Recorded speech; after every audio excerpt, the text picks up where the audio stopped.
अगर आप भी एक स्मॉल बिजनेस चलाते हो लेकिन हर साल आप अकाउंटिंग, ऑडिटिंग और टैक्स कंप्लायंस से परेशान रहते हो, तो इनकम टैक्स के अंदर एक स्पेसिफिक प्रोविजन है जो आपके लिए बहुत ज्यादा हेल्पफुल हो सकता है। सेक्शन 44AD यानी कि प्रिजम्पटिव टैक्सेशन स्कीम। अगर आपका टर्नओवर 2 करोड़ रुपए तक का है तो आपको detailed books of account maintain करने की कोई जरूरत नहीं है।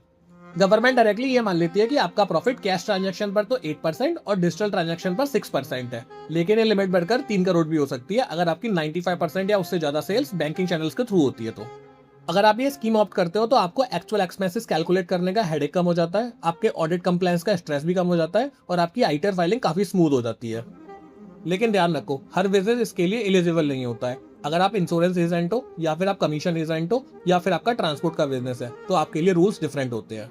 अगर आपने ये स्कीम ऑप्ट करी है तो आपको नेक्स्ट 5 साल तक इस स्कीम को कंटिन्यू करना पड़ेगा। अगर बीच में आपने एग्जिट किया तो अगले 5 साल तक आप इस स्कीम को ऑप्ट नहीं कर सकते। अगर आपको इस स्कीम के बारे में डिटेल में जानना है तो मुझे डीएम करो और कमेंट में 44AD टाइप करो। मैं इसका डिटेल गाइड नोट आप लोगों को शेयर करूंगा।